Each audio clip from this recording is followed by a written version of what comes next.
But if we were to take both, and I look at them as generals, being having been in the military, right? Okay. I'm gonna look Okay. at both of them as generals. Okay. So if I utilize both of their tactics, this is what I want to do. The goal is going to remain the same, but we're as a team, As a we're gonna team. use their tactics. So what I'm gonna do is I'm gonna make sure that in the goal, I'm gonna make sure that I love you like MLK, Oh. but we're gonna protect each other like Malcolm, right? Oh. But catch this Oh. though. Here's the thing. Everybody wants to be AK-47 carbine. Mind you, for those people that don't know, it was a carbine, not a regular rifle. So Yes. get your weapon knowledge up. Yes. Get your weapon Anyway, knowledge up. so you want to have yourself a gun, and by any means necessary. By any What means if, what if, necessary. what if by any means necessary it means that you got to check yourself? And what I say is this: it's easy to pull a trigger, but what happens when you educate yourself with that knowledge and then you apply it properly?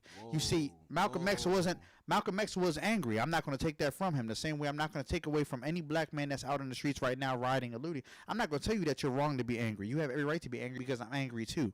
But what I'm saying is this. What if you manage your emotions, stabilize your emotions? If your emotion was that of a light, you can illuminate an entire room. The same way we've illuminated the third precinct of the Minneapolis Police Department, right? Yes. I was actually impressed by that. But you know how much more damage you would do if you could actually focus that emotion? Oh. It would turn to a laser, like that of a target. Oh. If you wanted to isolate something and you do damage then, you wouldn't waste ammo at that point. Whoa. Everybody wants to be Malcolm X, but let me tell you something. Malcolm X was playing chess, not checkers. Not The problem is people aren't even playing checkers today. We just playing dodgeball, just throwing stuff left and right. We throwing punches out of anger. Oh. Look, and now me being that if you want to play games and have a joke, just like Dick Gregory as a civil rights activist, but was also a comedian, I'm gonna go ahead and play a joke. Now me being the lightest brother out of all of us here, I could be the most emotional, right? Because I'm light skinned, because that's a colorism joke that we play today in today's society. But I'm telling you to operate and manage your emotions. Listen. Operating and manage your emotions. Listen, ladies and gentlemen, everyone, we are on live. We're live now. We're on YouTube. I cut the IG stream. Everything that was just said was said so beautifully. And one thing you said I wanted to highlight was love you like Martin, protect you like Malcolm. Correct. And we talked about we often look at Martin Luther King as a non-violent person when actually he was anti-violent.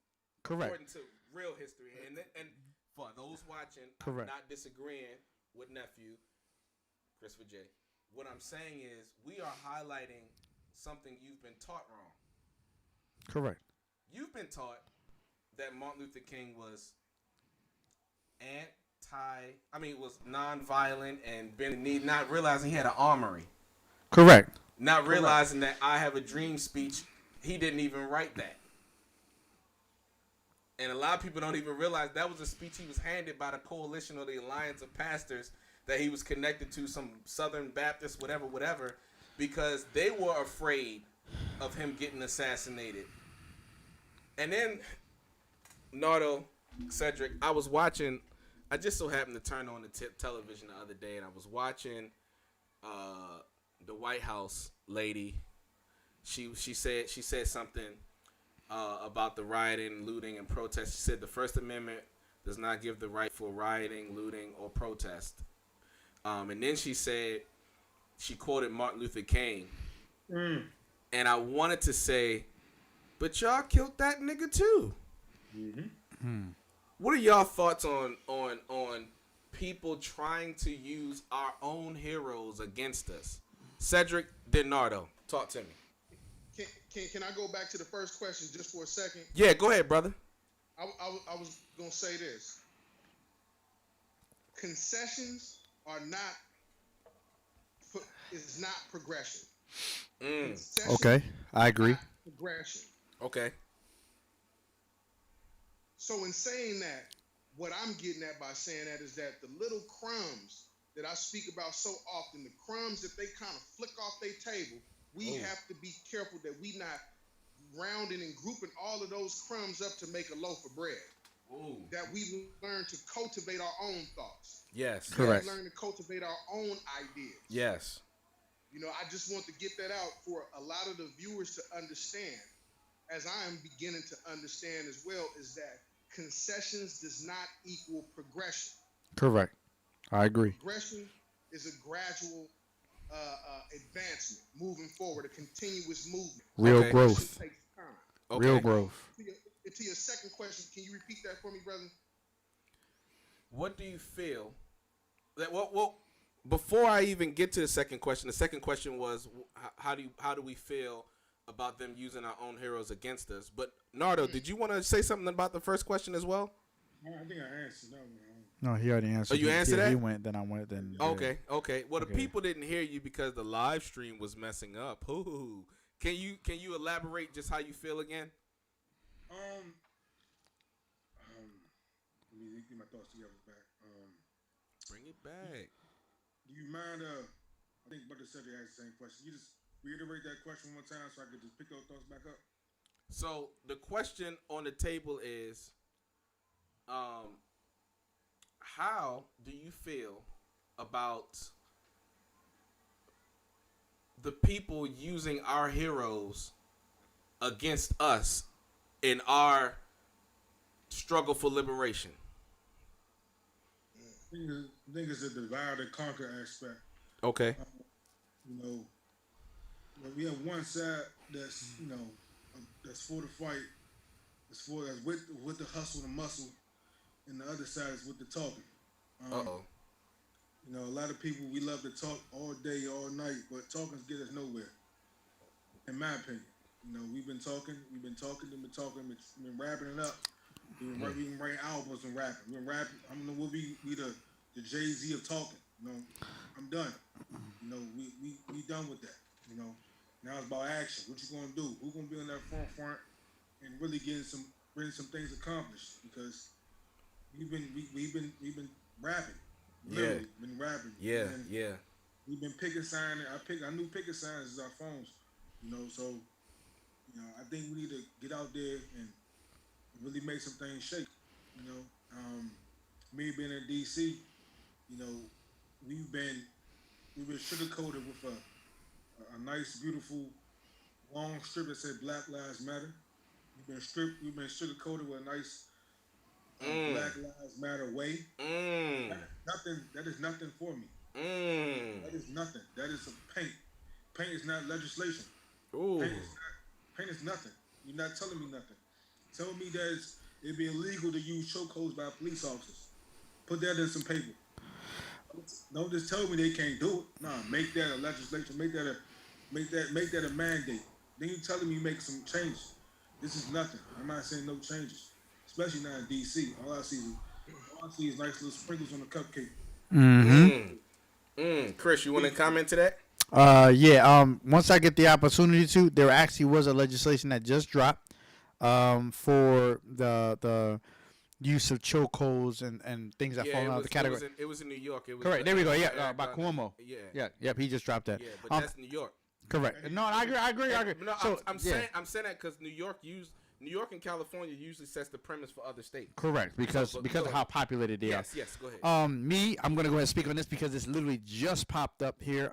Apparently, Donald J. Trump, he tweets, "My decision to appoint U.S. Air Force General Charles Brown as the USA's first ever African-American military service chief has now been approved by the Senate. A historic day for America. Excited to work even more closely with General Brown, who is a patriot and a great leader."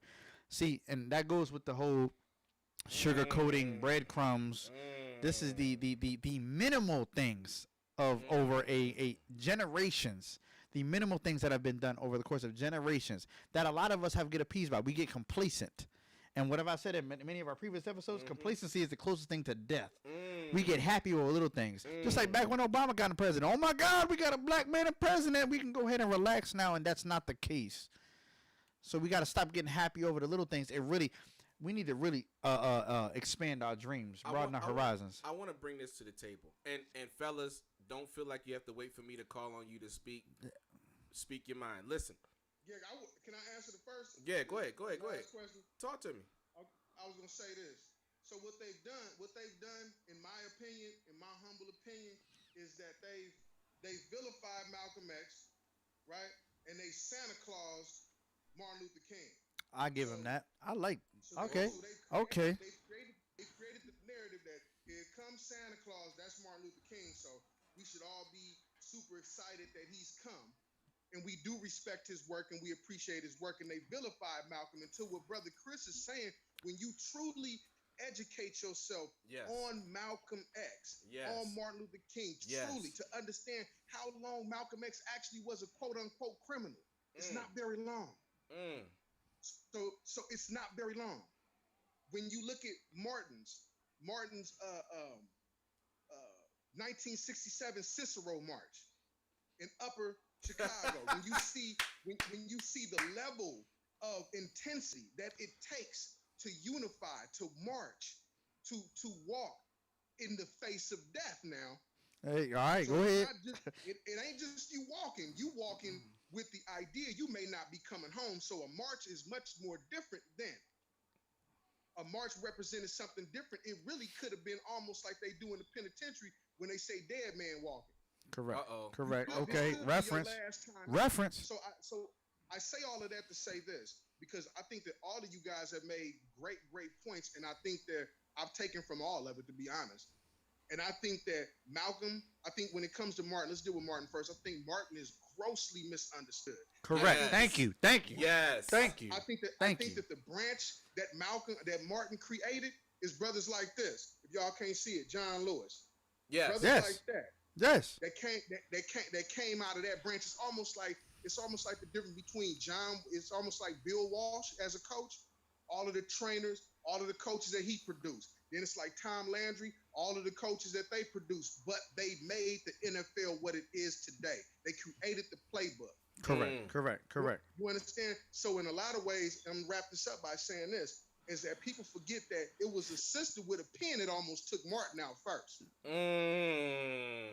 We forget that. We forget the pains and the struggles that Martin had to go through. Talk right? that history. We forget those things, right? But even when you look at the situation with Martin Luther King's mother, who was assassinated, I believe, was assassinated in church. Yes. They're not Yes. even gonna talk about that. Yes. Right? And we don't talk about the passive, because it's calculated nature, what seems to be passive, but a much more calculated and aggressive approach that Brother Malcolm had. Now, Brother Malcolm did want to go out and do certain things, but his fight was a spiritual fight in the beginning before it became a political one. He was also thinking about the future, not the right then and the now. Yes. He was thinking about those kind of measurements, and he was setting up a structure base for us to follow, where we saw ourselves as a larger part, a global part of this world, as opposed to I just live in Chi-Town, you live on the West Coast, I live on the East Coast, but we can go to parts of Africa, Algeria, Cuba, these places, and connect with our larger brothers and sisters out there. My next question I want to throw in this discussion is this.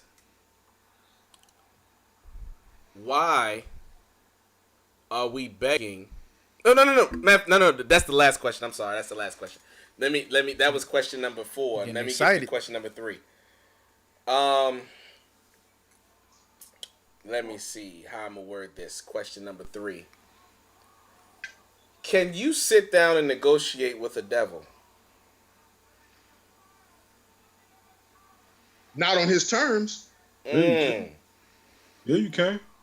Not on his terms, but you can negotiate with anybody.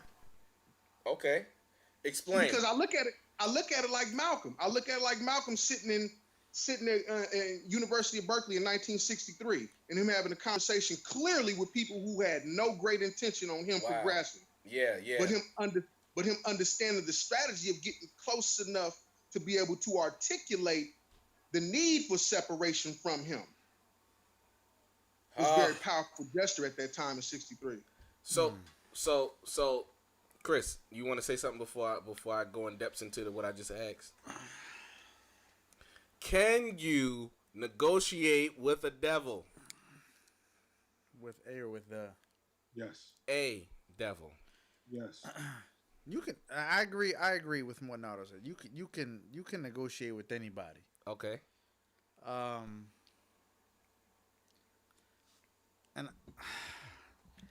you can't out hustle. You can't out hustle a true hustler. So for example, what I'm saying is this: from a business perspective, you say, can you negotiate with a devil? The fact that I know that he's a devil, that means I know what his incentives are. Mm-hmm. That means I know what his goal is. Mm-hmm. I know the end result. So the fact that I'm choosing to now step down and negotiate, to negotiate is what is synonymous to compromise. Mm-hmm. Is that right? Is that Yes. the proper Yeah. etymology Yeah, of the you, word?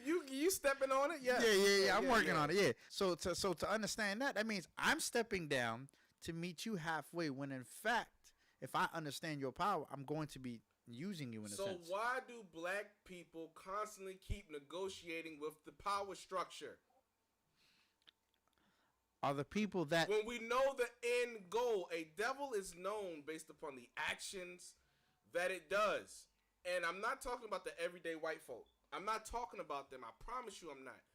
I'm talking about the people who are controlling the system of the beast that has been constantly killing, maiming, destroying, and holding us back. Why we constantly say we demand justice when a demand is you still asking? I won't all the way actually agree with that. Talk to I me. will say this. I will say that we are acting. I feel like we are acting out of emotion. We referenced this earlier about acting without emotional management. Okay. I feel like we are acting without a proper demand. I don't feel that are a demand, because you can't demand and ask at the same time. You can ask a question, you can make a demand. They're not the same. But a demand is it the same as asking? It's no. It's I know. I'm saying it's not. You're saying it's not? It's not. No, Okay. a demand is not the same as asking. If I'm going to ask you for something, I'm going to ask you. If I'm going to demand it, I'm not asking you. I'm telling you. The problem is we aren't demanding. We are doing things without a demand. We are doing things out of sheer emotion. But then, okay, once it's done, okay, so can we get this? That's what's ultimately happening, and that's what's happening in the real world. I'm gonna come back to you on that point. I love that point. I want nobody. Don't forget what he just said. I want to highlight what you just said. Nardo, talk to me. I have a clip I posted not even 5 days ago. Can I play this clip? Play it. This will answer your question in a nutshell right here. Go ahead. That there will come a time when black people wake up and become intellectually independent enough to think for themselves, as other humans are intellectually independent enough to think for themselves. Then the black man will think like a black man, and he will feel for other black people. And this new thinking and feeling will cause black people to stick together. And then at that point, you'll have a situation where when you attack one black man, you are attacking all black men. And this type of black thinking will cause all black people to stick together. And this type of thinking also will bring an end to the brutality inflicted upon black people by white people. And it is the only thing that will bring an end to it. No federal court, state court, or city court will bring an end to it. It's something that the black man has to bring, that there will come a time. Yes. That was for those who's watching. That was Malcolm X debating at Berkeley in 1963. Yes. Go ahead, Nardo. Ooh, break it down. When I listened to that clip the first time, that enlightened me on the strife that the black people, black community, is taking. We don't understand. Correct. The power we hold. Yes. When we come together and make certain people just submit within 24 hours of their own pre-described notions about how they feel. We can make them submit and bow down within 24 hours. Correct. When we actually come together and do this council thing we love to do, and say, look, it's over. We ain't having it. Correct. That's when you know we controlled the playing field. Correct. And with that statement, we're gonna take a quick 2.2 minute break. 2 minute break with 2 seconds. 2.2. Take a quick break, and when we get back, we're going to continue the dialogue on sustaining A movement. a movement. We are actually guided. We're building to a climax, intellectual climax right now, and I'm awestruck with my panel right now because it's going the way that I want it to go. Ladies and gentlemen, we'll be back in a quick 2.2. I would like to make a few comments concerning the difference between the Black Revolution and the Negro Revolution. There's a difference. Are they both the same? And if they're not, what is the difference? What is the difference between a Black Revolution and a Negro Revolution? First, what is a revolution? Sometimes I'm inclined to believe that many of our people are using this word revolution loosely, without taking careful consideration what this word actually means and what its historic characteristics are. When you study the historic nature of revolutions,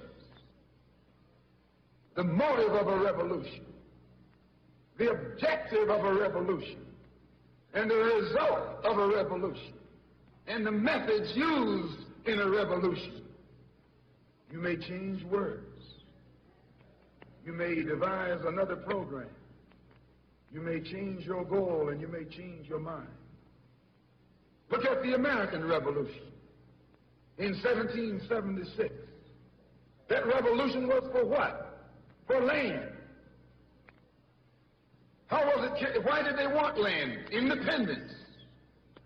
How was it carried out? Bloodshed. Number one, it was based on land, the basis of independence. And the only way they could get it was bloodshed. The French Revolution, what was it based on? The land less. I would like to make a few comments concerning the difference between the Black Revolution and the Negro Revolution. There's a difference. Are they both the same? And if they're not, what is the difference? What is the difference between a Black Revolution and a Negro Revolution? First, what is a revolution? Sometimes I'm inclined to believe that many of our people are using this word revolution loosely, without taking careful consideration what this word actually means and what its historic characteristics are. When you study the historic nature of revolutions, the motive of a revolution, the objective of a revolution, and the result of a revolution, and the methods used in a revolution, you may change words. You may devise another program. You may change your goal and you may change your mind. Look at the American Revolution in 1776. That revolution was for what? For land. How was it? Why did they want land? Independence. How was it carried out? Bloodshed. Number one, it was based on land, the basis of independence. And the only way they could get it was bloodshed. The French Revolution, what was it based on? The land less against the landlord. What was it for? Land. How did they get it? Bloodshed. Was no love lost. Was no compromise. Was no negotiation. I'm telling you, you don't know what a revolution is. Because when you find out what it is, you'll get back in the alley. You'll get out of the way.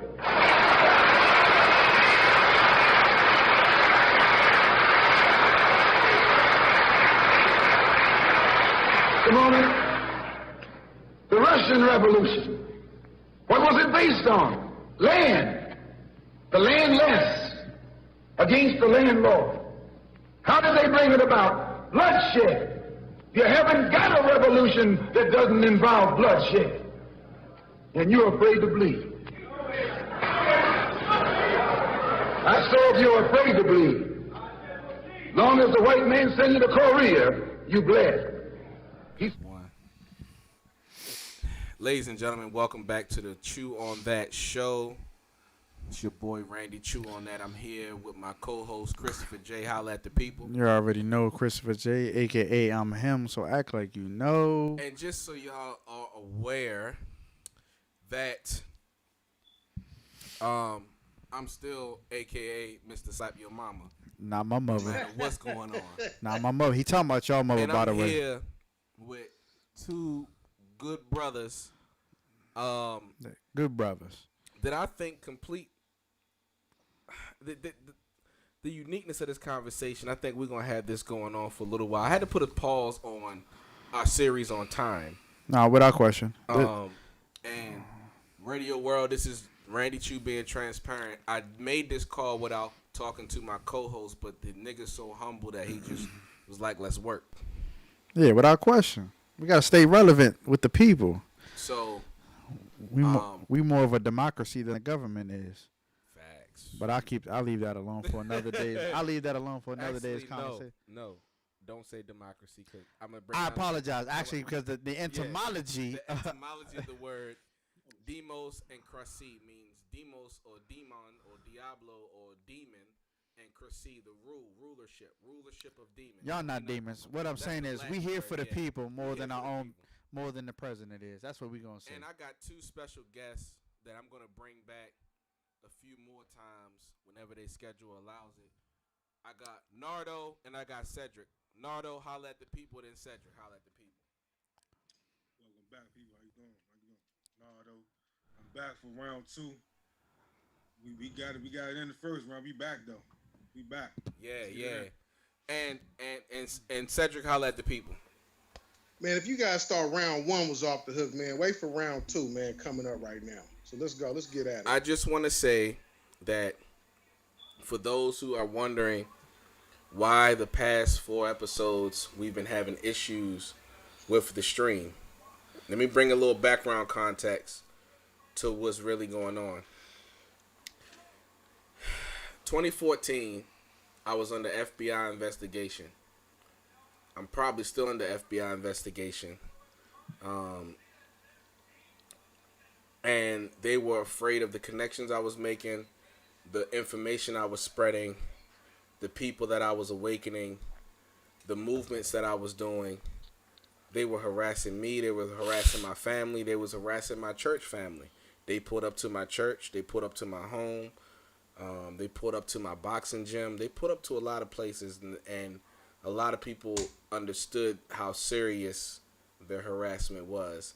I say that to say, when I relaunched the Choo on That show, we're on right now, I brung on a friend of mine, Rizza Islam. Now, mind you, I brung on other special guests, and I did it intentionally because my show is controversial, but I like to talk about things like relationships and everything like that. And the moment I had Rizza on the show, they started messing with my live stream. I live stream. I have an audio video company called Kingdom Live Productions, and I live stream for churches and concerts and the whole nine. And I never have issues. Never. I'm talking about live streaming outside, using my cell phone hotspot to live stream to thousands of people watching the joint, and they don't have no issues.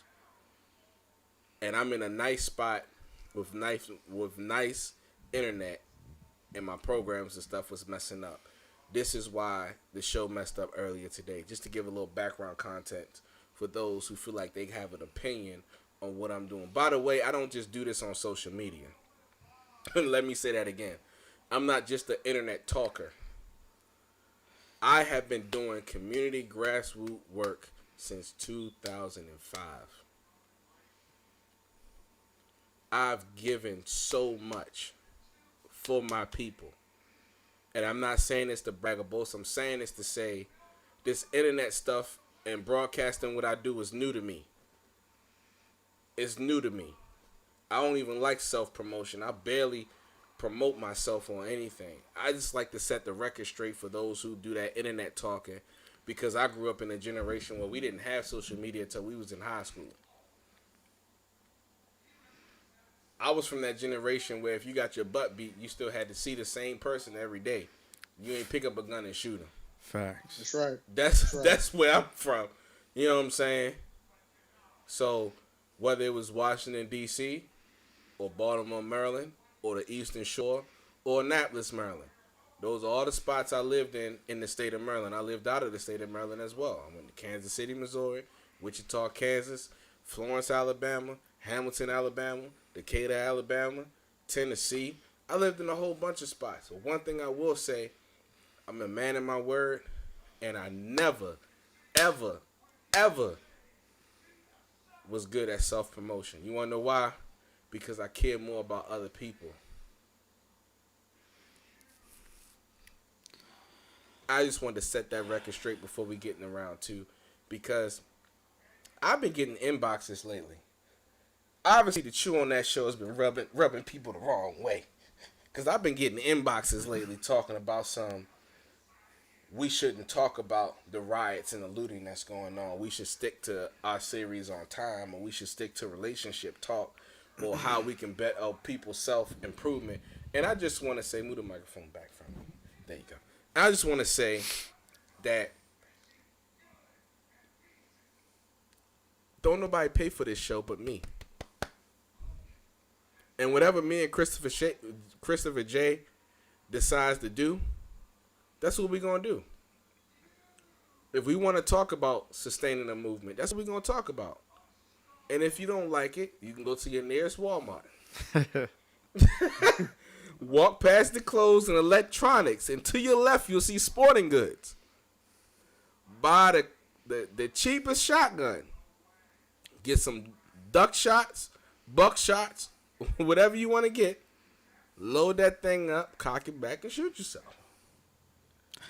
With that being said, the topic of today's show. I was about to get defensive for a second. I ain't gonna lie. Just get me riled up. Yo, but calm down. Calm down. I know Malcolm had the AK-47 carbine, but I got a Mossberg 500 with a tactical scope on it in case anybody got a problem. You got a problem. Okay. Anyway, today's topic. Go ahead. Sustaining a movement. Sustaining a movement. Rioting, looting, and rebellion, a history of that. And I want to kick off round two with this, fellas. And I'm not going to call no order. We talk. We all alpha males. We all brothers. We know how to get down. What do you have to say to people who say we have to clean up our own backyard first in order to demand not being killed by police? I'm going to sip my ginger ale. Since most of us don't own anything. Woo! Oh, wait a minute. Oh, shot fired. Go ahead. Whose backyard is it really? And who created the mess? Oh, see, hold on. You started off strong. We got to work backwards. All right. Hey. Hold on. I want to keep going. Yeah, keep going. Just eat. You know what I'm saying? Go ahead. Go ahead, brother. Do your thing. Do what you got to do. Whoo, that hurt. So the idea that it's my backyard first is comical, right? Mm-hmm. You're tearing up your own things. We heard it back when I was a kid in '92. So in '92, when they were quote unquote using this manipulative language, right, to express our crying out to be free from a physical standpoint, right? Yes. So when you start talking about cleaning up a mess, not you, Randy, but for all the viewers out there, when the narrative is put out there that we have to clean up our backyard, we need to first ascertain whose backyard it is and who made this mess. When you walk inside of your house and the dishes is all messed up and you know you ain't ate nothing, that's a conversation. Oh, Cedric, somebody just commented and said, To my question, I want to give a shout. I'm not gonna say the person's name, but they commented and said people are killing in their backyards due to systematic BS. Woo, that's powerful. That's powerful, sister. That's right. But go ahead. People are killing due to their systematic what? The systematic Oppression? BS. Yes, she's pretty much saying that the mindset that has been pressed upon us make us do what we do. I want to say this to support that statement is when Africanus, who Africa is named after, by the way, who was a conqueror, when he wrote in his journal about conquering the continent of Africa, he said, I felt as though I lived amongst the gods in paradise because it was no crime and it was no poverty. And I dwelt among them for 45 years where they had no locked doors, they had no crime and no poverty, and everyone loved and lavished life. And the only way that I could conquer the continent was to divide them. I just want to throw that out there for those who may think that the sister is BSing. Because she's not. No, I and don't. Cedric, I think she making an excellent point. Yes. I think she's making an excellent point. Yes. Nardo, talk to me. And speak loud and proud, brother.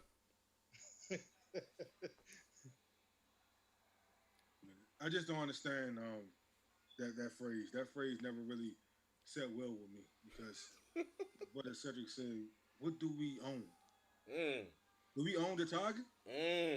Do we own the Walmart? Damn, what do we own? Do we own the house that we live in? Or are we renting to own? Or are we still have 13 years and a 45 years? What do we own? I'm just waiting on what I know what I own. I own my pair of shoes I bought that's paid in full. That's what I own. Can you tell me what brand that is? I got a couple brands. I did plug in Adidas. I'm sorry. That's not the best one. But it's, okay. My bad. I'm sorry. I'm just saying they love to say it. They love to see it. We're turning up the neighborhood. Well, you tore my neighborhood called the Black Wall Street. That was our neighborhood. You tore that down. That's the last neighborhood I know we own. Tulsa, Oklahoma. They don't know nothing about it. That's right. Speak on it. They don't know nothing about it. On everything we got. I mean, I'm and to support, again, here I go, dropping historical facts. To support what my brother Nardo is saying, I want everyone to research the 400 white riots in American history. It's 400 times that black people have built their own economic base, own infrastructure, own everything with zero crime. And white folks came and bombed us, burned us, and all that. And then after you read that, I dare you to tell me racism don't exist. That's right, Chris. Christopher J, talk to the people. And you know, I want to touch on two things real quick. Go ahead. So, I want to touch on the first one is the brother Gaspar Yanga. Okay, so in 1545, Gaspar Yanga led one of Mexico's first successful, what they would call rebellions. I don't call him a slave. I call him a captured general, right? Yes. He went on to establish one of the first earliest black settlements, right? Now let me get in depth just a little bit about what he did, though. Go ahead. Before he even so what he did is he identified his enemy. He removed himself from his enemy. He built the nation silently. So he went up to the upper highlands of Veracruz. Hold up, Cedric. That's key. Cedric, That's key. You said a key word. He built a nation silent. That's key. Silent. That's key. But go ahead. Go ahead. I'm sorry, brother. Yeah, go ahead. We're on the same page, brother. Fine, man. So what the brother did was he said, I'm gonna go up there. And he was not only their political, but he was also their spiritual leader, right? I'm going to shoot through this real fast. Yeah. Okay, go ahead. No. Take your time, Take your brother. time. Speak. Take your time. Okay. He gave the people, the Maroons, he gave them a responsibility. If we gonna build a nation, we have to be responsible for that nation. Yes. So what he did first was he said, we will cultivate the land. Yes. So this land is alluvium. You understand? Like it's rich in potassium. So this is why he strategically figured out this is the place we gonna build this nation because it is rich, Yes. right? Yes. Because if we're gonna build a nation, then we're gonna have to fortify the nation. In order to fortify the nation, we're going to have goods. We're gonna have to have goods to be able to go back and forth commerce, right? Yes. Yes. So we got to have some kind. We got to have some kind of. They want something. They need something. We got something, right? So this is what he does. So he stays up there 40 years. Look at the brother's patience. He stays up there 40 years building this nation. But in the process of that 40 years, what he does though is he goes down every once in a while and creates guerrilla warfare. So he comes down and he takes indigenous women and he takes them away from their quote unquote masters or what I call masters of manipulation, right? So they feel like they're a part of something they really not. So he's taking them and they vanish, right? Yeah. So this is what happens. So this goes on, right? So he's fought the Spanish multiple times. By doing this, by 1608, they ready to talk to Yanga. They want to talk to the brother now. They, excuse me, brother. He said, wait. I got over 11 conditions. I got 11 conditions that you need to meet. And one of the conditions was, he said, the first condition that will not be compromised, that we can't go back and forth on, is that I have my own settlement. Right? Yes. He wanted legal entity. Yes. He wanted legal entity. Yes. And so what happens after 10 years of negotiation in 1618, those blacks were officially recognized as a free settlement. Now, I'm going to go into the second part. Now, this is about how to not do something. But at the same time, I want to start off by saying that I do understand the need and a desire to be free. And so for that reason, I need to show respect, when I'm talking about this particular incident. And we're talking about the 1712 riots, right? So we're talking about the 1712 New York slave riots or revolt, as they want to call it. I love this knowledge. Go ahead. So what happens? Talk to the people. Yeah, I love this knowledge. Talk to them. Go ahead. That's right. Africans are coming from ships, and what they're doing is, right, is they see African Americans and they going, wait a minute, maybe we can hit them up and get them to come together with us from a spiritual level. Right? So they have no real economic structure. They have no economic plan, but in all due respect, they have nothing set in place. They just want to be free. I get it. I get it. So that's why I don't want to disrespect them, because I'm not in that time. But we just comparing and contrasting, right? And so what they do is they say, okay, well, look, let's go ahead and do that. So they all, okay, so what they do is they burn a house to signal off to the rest of the quote unquote slaves, right? The quote unquote slaves, right? They signal off to them by burning a house. What they don't understand, and what they didn't understand at that time for just wanting to be free, and I don't fault them, is that they had no long-term agenda. So the agenda to be free. Oh my God. You are getting into my final thoughts, sir. The agenda to be emancipated truly. Yes. A true emancipation. A true emancipation means I ain't got to die to get it. Why I got to die to get a true emancipation? Okay. Right. So now. Hold on. Cedric, hold on. For those intellectuals watching the show, via YouTube, whatever your channel. The etymology of the word emancipation means to free from one's control to give to another. I just want to put that out there, and that means that you can free yourself from someone else's control and control your own. Correct. So I just wanted to throw that etymology out there. If you break it down in the Latin, because a lot of the words in English come from the Latin, and you study the Latin derivative of the Latin root, you'll figure out what actual words actually mean. Because words are spells, which is why if you say a bad word, they call it cursing. But anyway, Cedric, go ahead. Knowledge is power. Right. So they ultimately were all captured. They killed maybe 20 some odd people, according to history. They were captured. Now, let me give you an example. 27 people according to history. What's that? 27 people according to history. Right, 27 people. Sorry about that. No, yeah, you good. So according to history, about 27 people.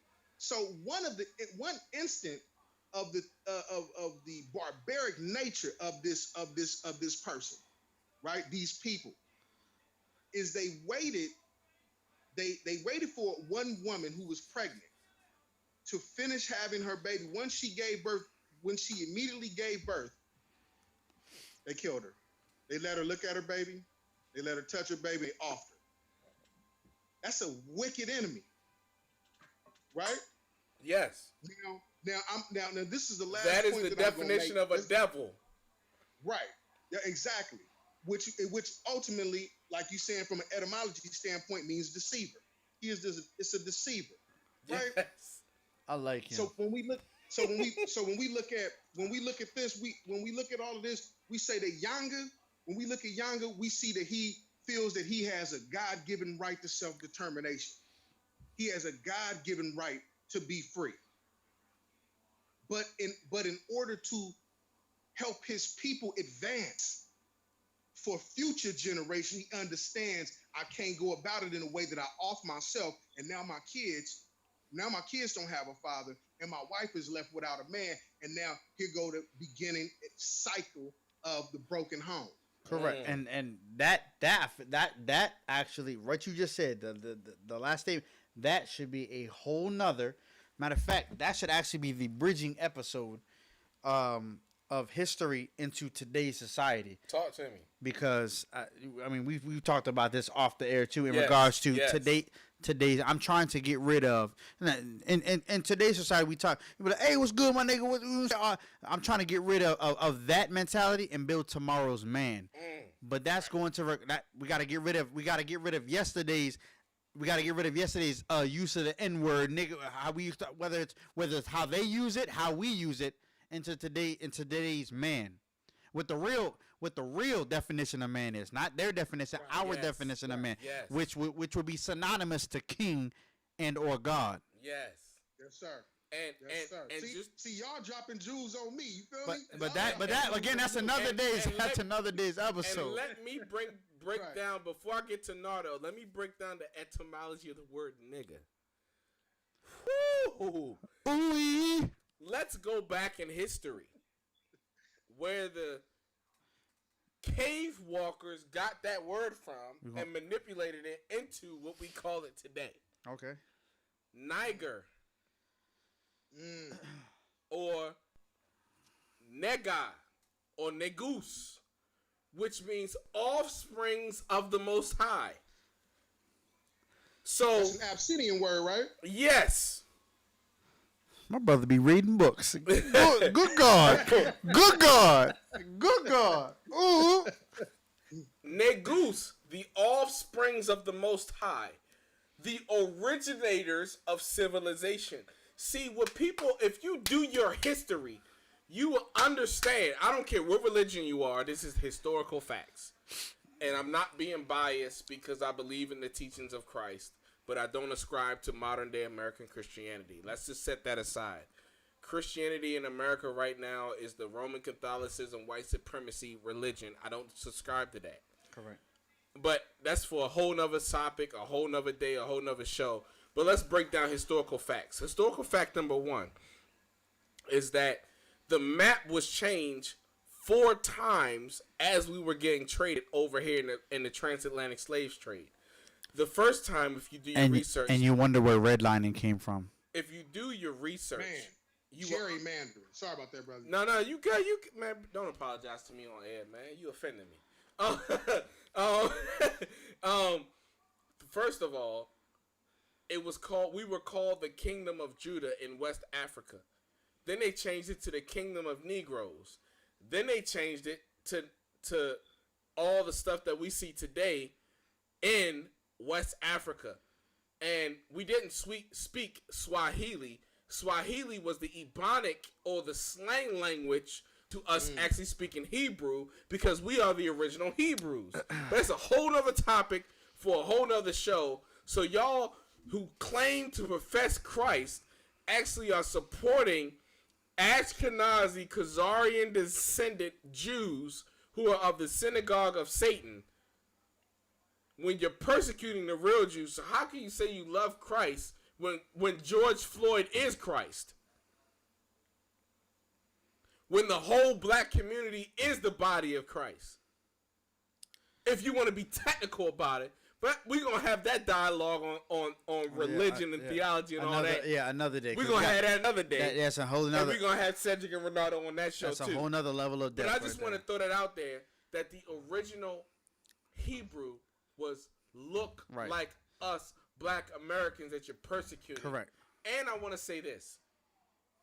There has never, every time that a world power was overthrown, it was overthrown from the inside, then out. Correct. Every time that black folks was in bondage, we rebelled inside the nation, we were held captive, and then somehow the Most High freed us.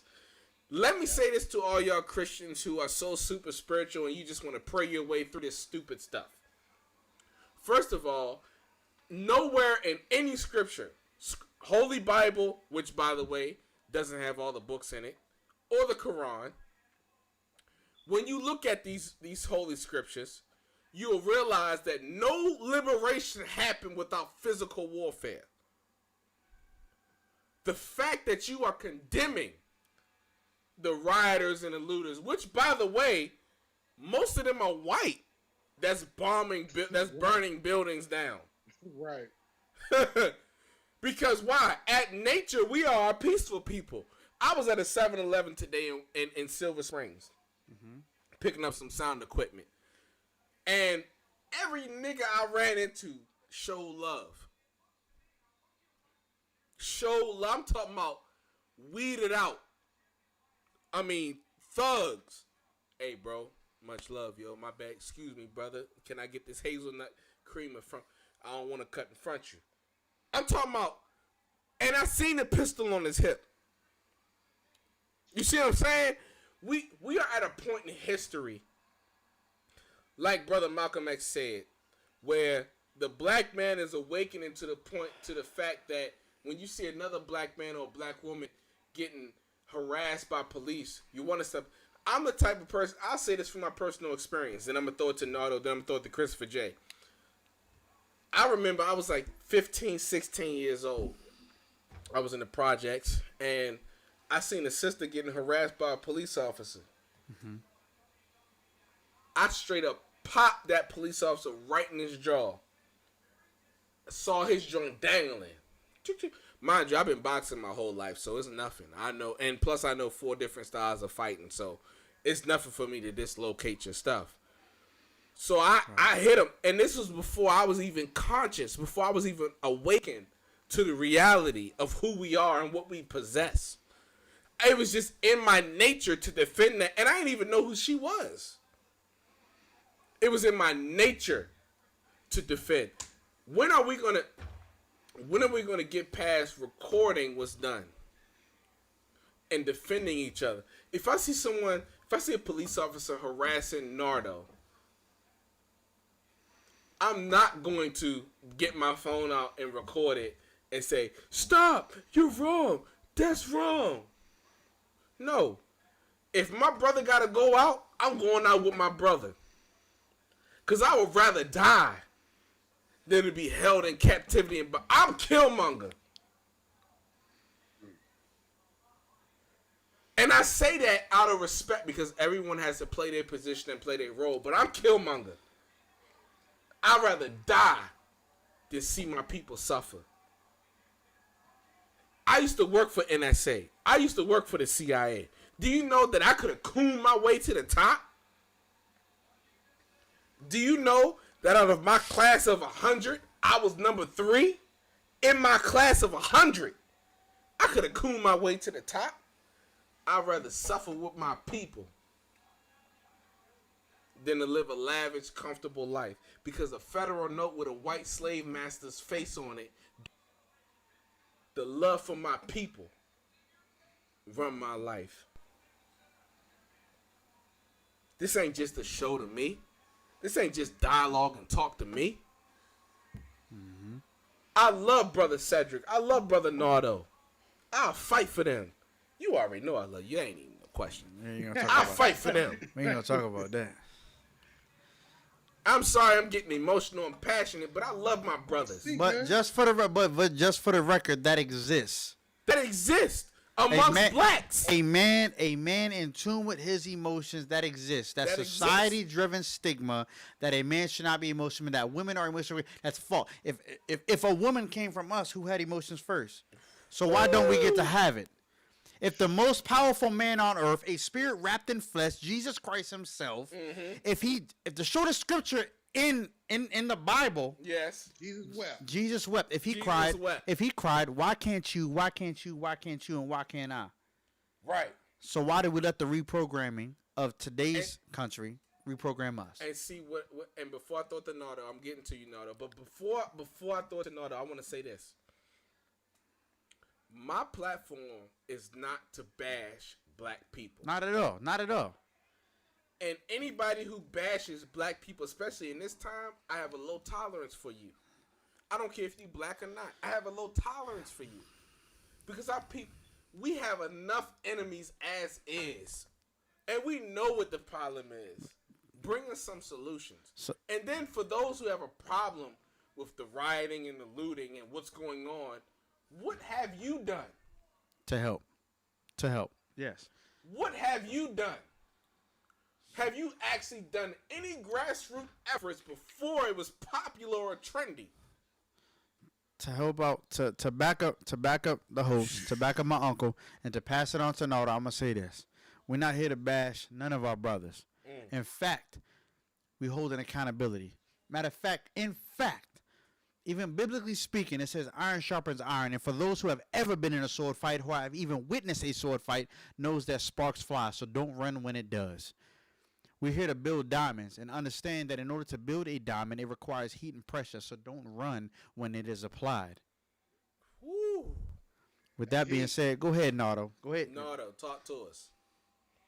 I don't think I can add any more because y'all done. Nah, speak freely, bro. You a whole nother perspective, man. Hey, go ahead, man. Go ahead.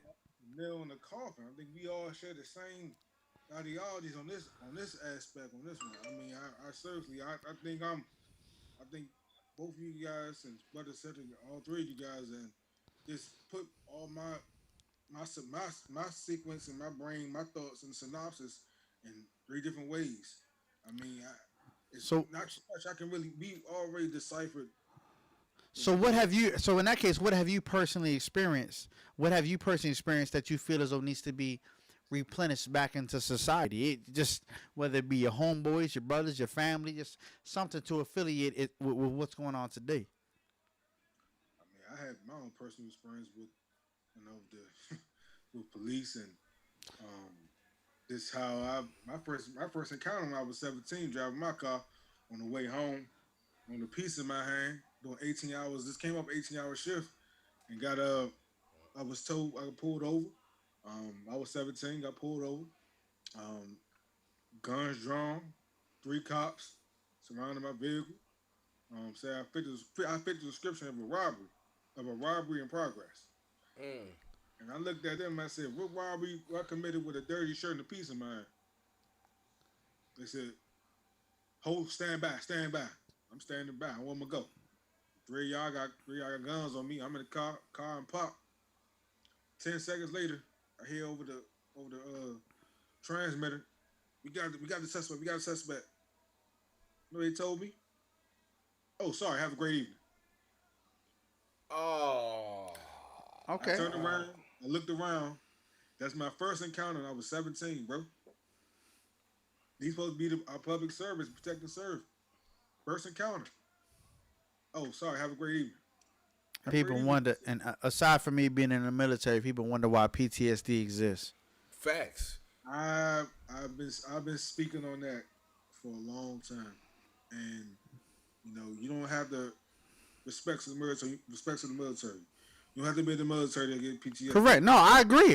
One of my closest friends, if he's ever. No, I agree. It's just when I use that terminology, that acronym, people always say, "You did time? You serve?" I said, "Yeah, I served 29 years of being black." So, I mean, I have a lot of PTSD by being black. Yes, sir. Talk your talk. I can achieve or receive because turn the TV on, I see one of us going down. I go outside, see one of us going down. come back and say, I hear one of us going down. So what is that? That's a definition of PTSD. Yes. I mean, in a nutshell. I mean, it's so that's how I can summarize my thoughts of today's society, and I think it needs to get. I know it need to get better because I mean, people say it's gonna get worse. What's worse?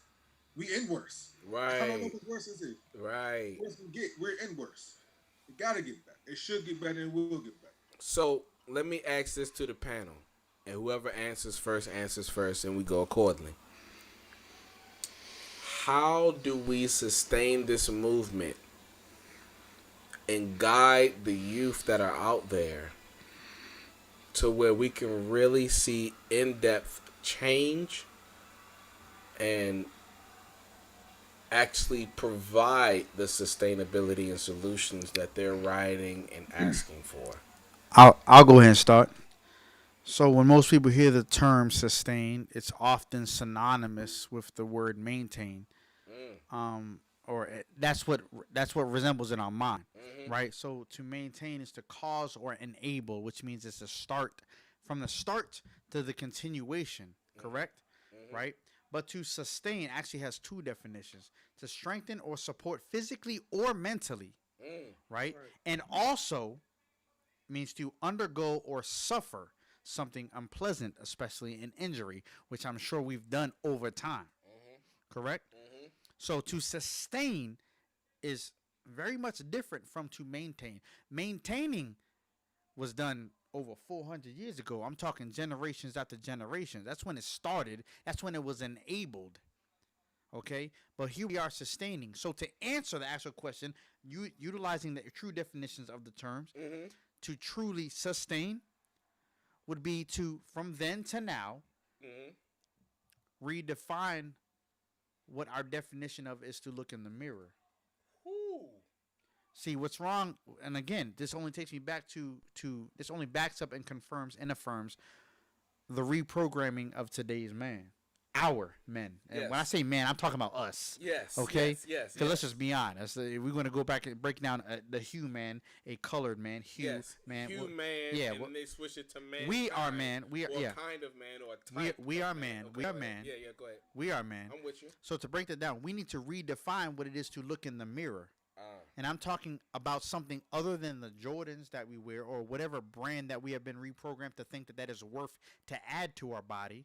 We need to look in the mirror to identify our self-worth, not the worth that we can add by purchasing it, by being a slave to someone else, by succumbing ourselves to their dollar, when in fact we should be investing that energy into our own dollar.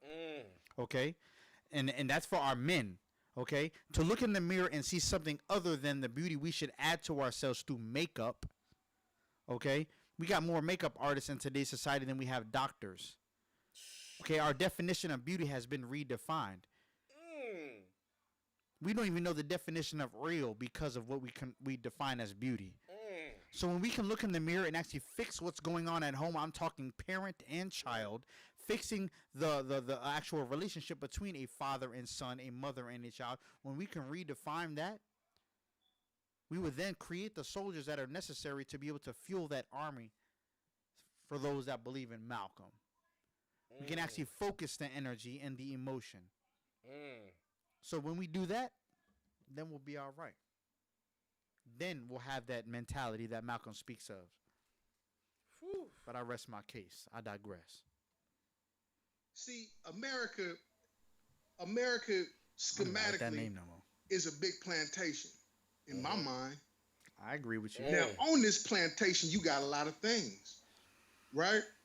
You got defectors, affectors, you got provocateurs, you got sympathizers. Oh my God. You got a lot of different people. So the first thing in anything that you do is to identify. What the brother Chris was saying, I totally agree with. For me, I think that it starts at home. I think that it's about home. I think it's about getting real with self. And if you can't be real, you know what I say? Then be realistic. Right? You need to be realistic before you can get all the way real. Before you just use the prefix, let's use it all. Let's be realistic about being real. What does that look like if I live in San Francisco as opposed to me living in Savannah, Georgia? What is my kind of real, right? Meaning what's realistic for me to do? We have to start looking at ourselves also as America not being the end all be all place that we have to live in order to be successful. So I a lot agree. of us that have a lot of different, and let me slow up by saying this. I think one of the first things that we need to do is ascertain what skill do we have? How can that skill be utilized for the greater good of a nation? Right. How does my skill contribute? How do I learn how to contribute in order to be part of the nation building process? Some of us ain't even in process of nation building. Right? So we still having to ascertain what that even means. But I think, because I need to be positive, but I also need to be very direct. I think that the things that we're doing now, like you say, brother, all the time, Randy, words are extremely powerful. But if they're not used, then how do we ever heard? And so Correct. then it becomes a slow revolutionary suicide. Thank you. Right? So it becomes suicide to oneself. Because what happens is that you're not wanting to speak out because you feel like speaking out don't mean nothing. And then what happens is you die. The movement dies. The progress dies. Right? So you creating, like Brother Huey P. Newton said, you creating a revolutionary suicide for yourself. So then what happens is that you feel like, you know what, it don't matter anyway. They ain't got nothing to say. We got to remember this. And I was speaking with my mom and I was speaking with my fam earlier by saying this. Sometimes you looking down south and you see the voter, the lines, in Georgia right now. And you say, well, what can I do? So this show is all about resolution. So here's something very, very small that could happen. If you happen to be in those places, you look and you go, damn, you know what? Look at all these sisters in line. Look at all these old people in line, elderly people, excuse me, all the elders that's in line. What can I do to affect change? And you going, shit, get bottles of water, get a megaphone, keep people excited, walk around, talk to people, get to know them. There's all kind of things that you can do for free, right? And that's something that slavery did teach us. Slavery taught us something very, very important. It taught us how to be creative under a suppression, under an oppressor. Ooh. And that's what they trying to kill right now in the streets is our creativity. Excuse me, brothers, for getting a little No. No, I need you to be transparent, Yo, brother. Cedric, the next time you apologize to me on air, we're going to have to catch the fade when I see you, dog. Okay, well, brother, we're going to have to, well, I'm sorry about that then. I'll bring my clippers too. Let me get back to this then, brother. Yeah. So here we go.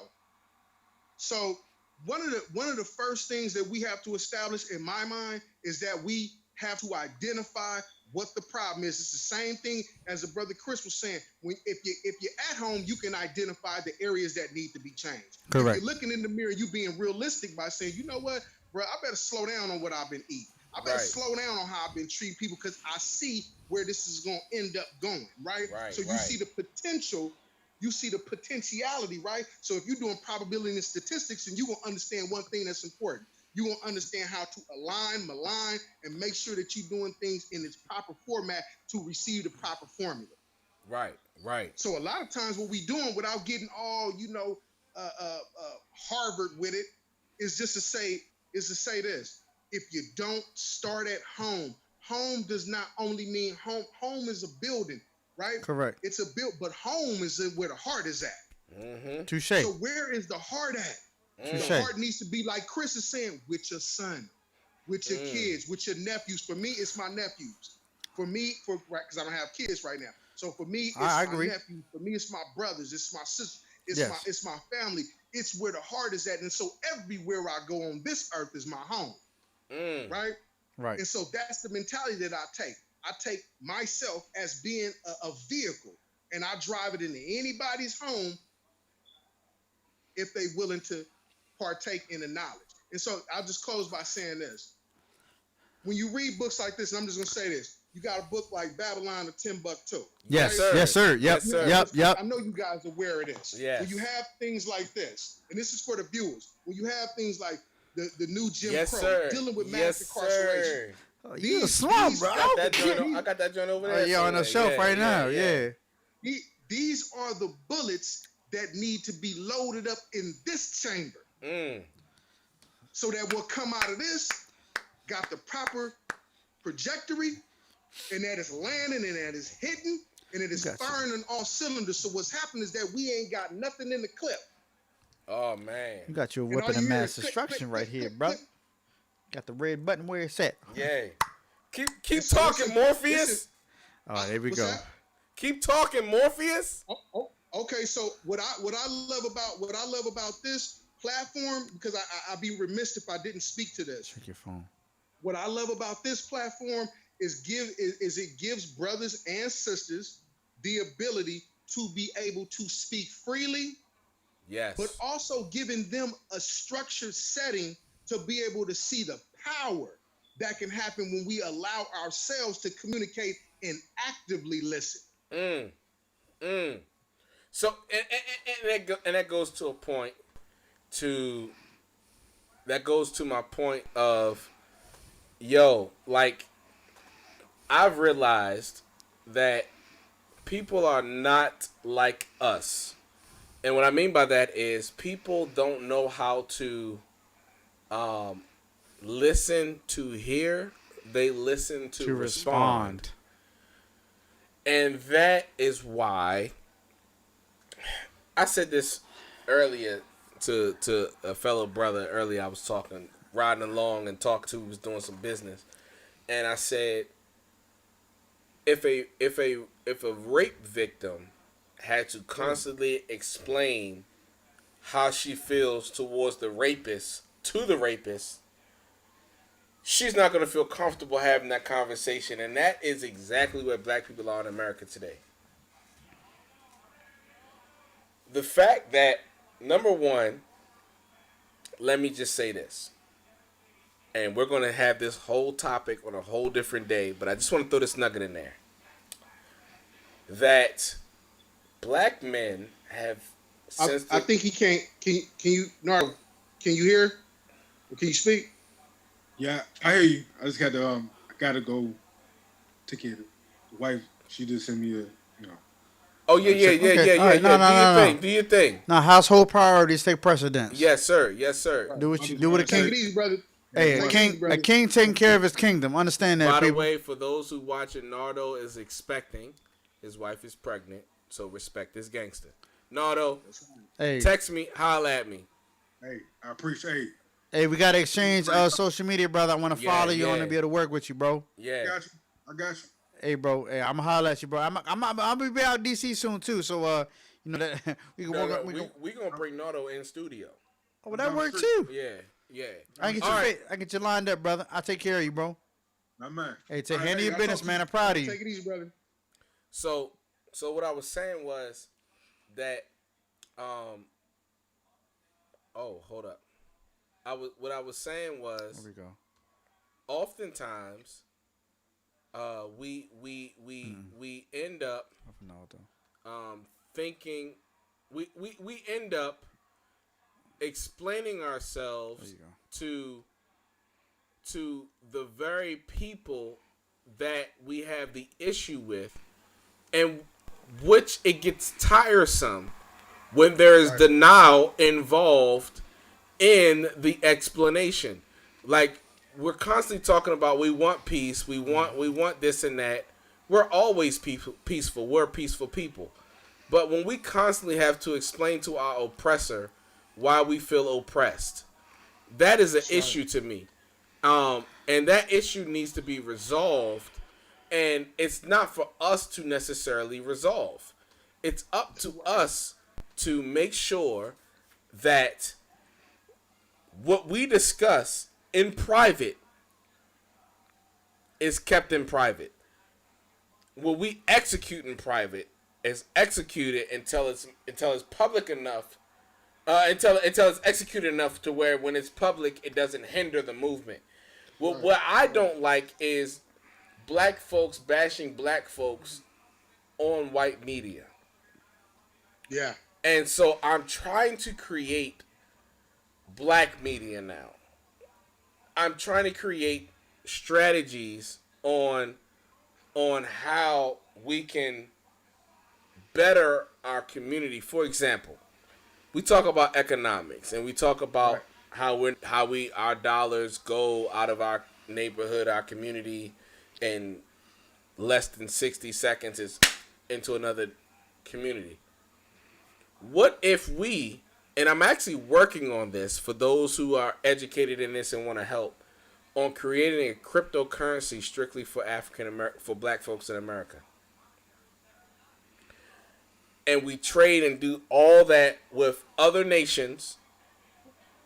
We build our own everything, and we have our own, because the federal note is not backed or supported by anything. Let's get that clear. It's no natural resources supporting the federal note. They literally just type in on a computer and print money. It's not supported by anything. But cryptocurrency is based upon the value that the people place on it. And people bash Bitcoin, but if you get one Bitcoin, it's 8,000 of your federal notes. Wow. 9,800. 9,800 of your federal notes. But everyone says cryptocurrency is multi-level marketing. It's a scam. How is it a scam when one Bitcoin is greater than 9,000 of your federal notes? You idiot. Wake up. Pay attention. We got to create our own cryptocurrency, which is why, by the way, which is one of the underlying things that they use COVID-19 to try to do. I'm not even going to get into the controversial stuff. That manipulates your dollar. But anyway, I said all that to say this. I'm going to get into my final thoughts so we can close out the show. We had technical difficulties in the beginning. We all know that. Blah, blah, blah, blah. We're going to bring it back next week as well. But let me say this.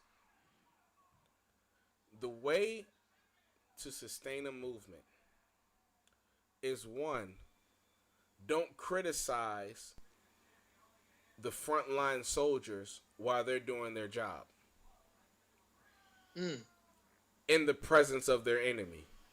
How does a general or the intelligence agent or a community look like talking to their frontline army soldiers and calling them idiots and stupid in front of the enemy?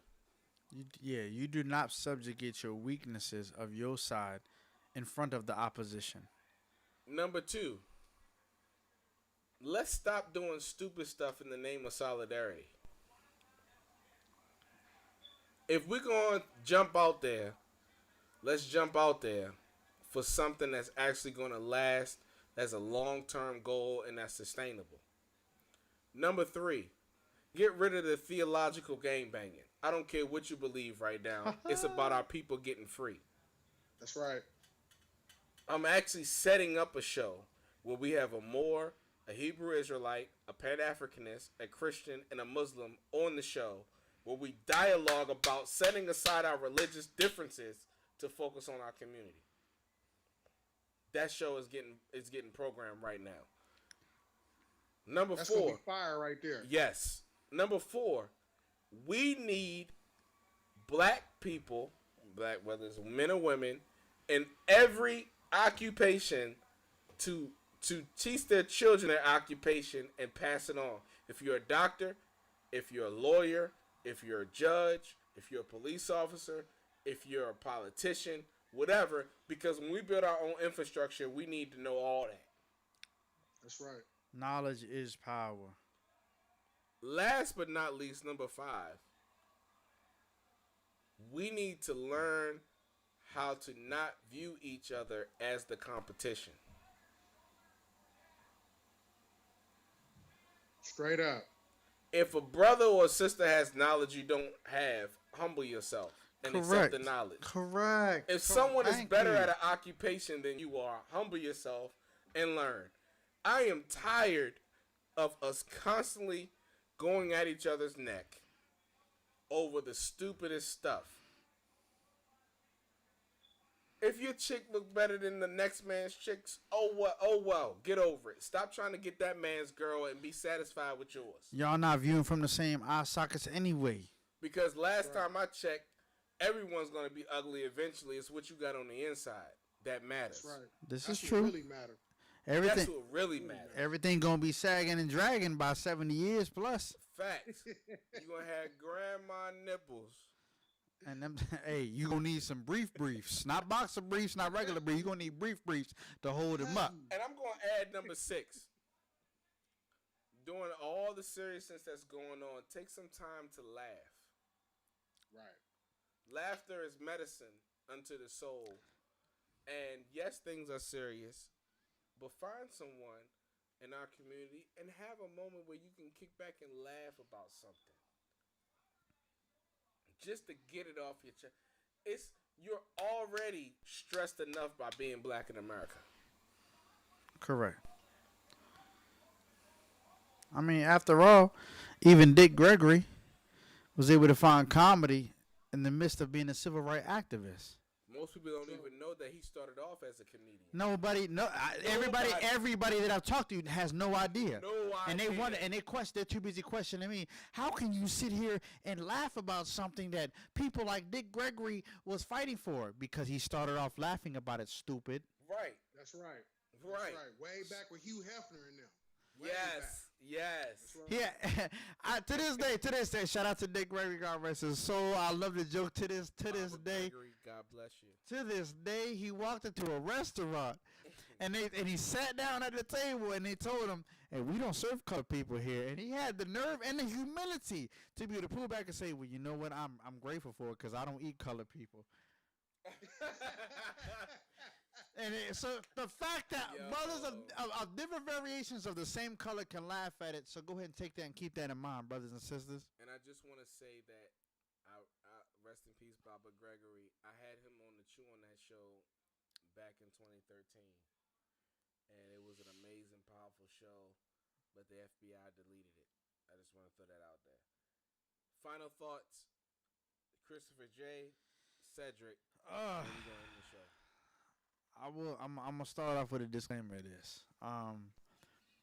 Just like you have a tendency to say you ask the people to forgive you for being emotional. Yes. I'm gonna do the same. Uh-oh. And I say that to go ahead and break this disclaimer of this colorism that exists right now amongst our community. Yes, I am of a brighter color than you are. Okay. Still black. Historically, you could have been in the field. I could have been house. It doesn't matter. I could have been more manipulated emotionally than you could have, regardless of the fact. I know this is your final thoughts, but I gotta cut that off because that is a misconception that was taught in history. It was house niggas that was darker than me. The complexion of your skin as a black person had nothing to do with if you was a house or a field Negro. That was something that white folks taught us to divide us. But go ahead. Which ultimately I said that because you're realer than a lot of dark skinned people that I know. Which affirms what I'm saying. I'm Go tired ahead. of being labeled as something that I'm not. I'm gonna be real, and if that means putting my emotions out there, then so be it. I'm gonna be as clear and transparent. I'm gonna be more clear and transparent than the diamonds that you claim to have around your neck when we know it's cubic zirconia. But I'll leave that alone. Okay, I am more than the worth that you work to add to your body. So all in all, I'm gonna finish off with there is a difference between dispersion and disconnection. We can be dispersed through distance. Spell that. But go ahead. This is true.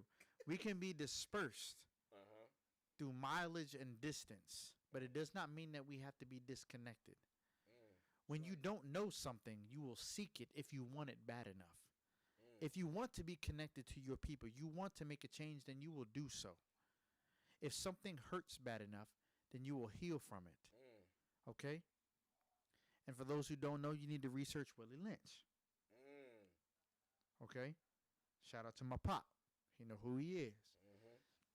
So between dispersion and disconnection, just because we are dispersed over miles and distance among the 50 states, I'm proud to even say that within this country, all 50 states have peacefully protested. Thank you. Keep going and sustain. But in the process of that, have enough energy to be able to connect with your people. Through that connection and through connectivity comes power. With that power, do we recreate? That's right. That's powerful, brother. I digress. I yield, as today's government speaks. I yield my time. Right. Back to the chairman. Okay, go ahead, Cedric. Yay! To me, as we live in these, these imperative times, like for me, what's important is that, like the brother Choo, what attracted me to the conversations that we had was nation building, was one head, one body, one movement. Correct. Right? It don't mean that the body don't ache at some time. That has nothing to do with like the brother Chris eloquently put on multiple topics today, was that if you do not take the initiative to reflect on self, we will not be able to help each other, right? So we don't need to be disconnected from the hip, like the brother is saying, right? Right. What's important for me is that we continuously think nation, that we continuously think skill set, that we continuously think how do we contribute to nation building. That is the goal. The goal first, right? The goal first, like you say, Choo, all the time. The goal is to get free. Yes. In the Correct. process of getting free, we have got to take self-inventory on what will hinder our people versus what will help them. I agree. And I just want to say thank you, brothers, for giving me the platform today to be able to speak and to say the things that I want to get off my chest. And for the viewers out there, this is a wonderful, wonderful platform. This is an informative and an educational platform that I see nothing but great things coming from in the future. So I thank both of you gentlemen. Oh man, and to end the show with this, I have been so busy doing actual work in actual communities, Amen, that I haven't taken the time to properly promote and set up the show the way that I know how to set up a radio show. But I don't apologize for that. it's called being real. I don't apologize for being a servant to my people in real life versus social media and internet. I'm feeding people that's really hungry. Amen. I'm clothing people that's really naked. Amen. I'm giving knowledge to people that are really asleep. And I bring people on this platform and on this show that I know can contribute and add to our people. Mm-hmm. There was a lady that I brought on the show who began to coon on the show. Politician lady. And it was so unexpected.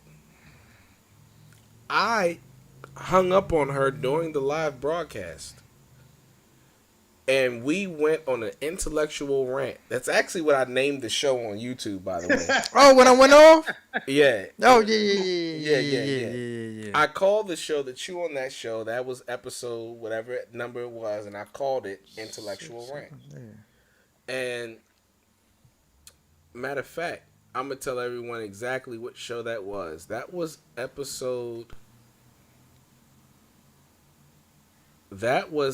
the Choo on that show, episode 10. Yeah. Intellectual rants. I called it the Intellectual Rant. Mm-hmm. Because my platform will not be used to destroy black people, to lie on black people, not to save face. Not right. We don't. I've never been someone to bow down or kiss feet or nothing. And Cedric, you gonna come back on our platform? Yes, indeed. Yes. I know you taking care of your pregnant wife. You gonna take care. You gonna come back on? Shout out to Nardo. And that's right. And because these dialogues are needed, I also hold up. I would be remiss if I didn't shout out Coach Steve Stokes. That's right. That's right. Who connected me with great brothers. Who we are having great dialogues on his platform as well. Amen. Follow the Choo Radio on Instagram, and you'll see a lot of things that we're liking and reposting from Coach Stokes. Correct. Shout out to him and his family for the opportunities that they provided as well and the connections they provided as well. That's a good brother. That's definitely going to be on the Choo on that show soon. Listen, now that I have a workaround on these people messing up our stream, the Choo on that show shall commence next Tuesday. We have a food drive happening Thursday and Friday. Inbox us if you want the details if you are in the state of Maryland. If you would love to come participate, yes. Connectivity. Break it down. Break it down. Break it down, baby. Christopher J, where can the people follow you at? Hey, people can follow me at unofficial MD. That's my Instagram. Okay, that's honestly the only social media that I honestly use. I try to focus my energy and my time into one piece of social media because I want to spend most of my time being real life social in real life. So the one place in social media that you can find me is on Instagram. That's the only piece of Instagram that you can get of me. Is on Instagram, social media, unofficial MD. Not because I'm unofficially Maryland. I'm all the way Maryland. I'm just an unofficial doctor. I can help save your life. If it ain't through me or cutting your hair or saving your life with a haircut, I can plug you in with the right people that can help get you right. Cedric, where can the people follow you at? Man, you can find me at cgray2916 on Instagram. There you go. That's it. Listen, it's your boy Randy Choo, a.k.a. Mr. Choo on that. Follow me at Choo Radio. I don't even care about my personal Instagram page, at Mr. Randy Choo. But just follow me on Choo Radio. And if you follow any of us, you're going to find everybody. We all, because you know why? We connected, not dispersed. That's right. And a lot of y'all niggas can't. I'm going to follow you, brother. You knowledgeable, brother. You knowledgeable. And let me say this. I want everyone to go follow Cedric and follow Christopher J. Unless you are 300 pounds. Now you know what? I tell you what though. Hey, look. You are over 300 pounds. I'm going to disregard what he's saying right now because I need you to go to your nearest Walmart and get you your first case of water and a gallon of water because hydration will help with fat loss. No. Hydration is good for fat loss. I'm going to help you. Look, I'm going to save your life, even 1 pound at a time if I have to. Make a quick left to Sporting Goods. No, bro. For all those people that's hearing this, go ahead and ask Mr. Randy Choo to go ahead and email you a picture of his gut because he ain't too far from you. We're not going to throw these people under there like that. I'm actually losing weight, sir. I'm glad. You know what? And they're losing. Because if I ever become 300 pounds, I'm going to the nearest Walmart. And you're going to meet me at the express section where we both buying a pack of protein shakes because we starting a regime to work out together. Connectivity, not dispersion. We're not doing this. No. I just want to say this. I just want to end the show on this note. There is a food famine that's coming, especially to the urban communities. Yes, you need to start a garden bed. You need to start planting fruits and vegetables and growing them joints because the famine is coming. Make sure you get organic seeds.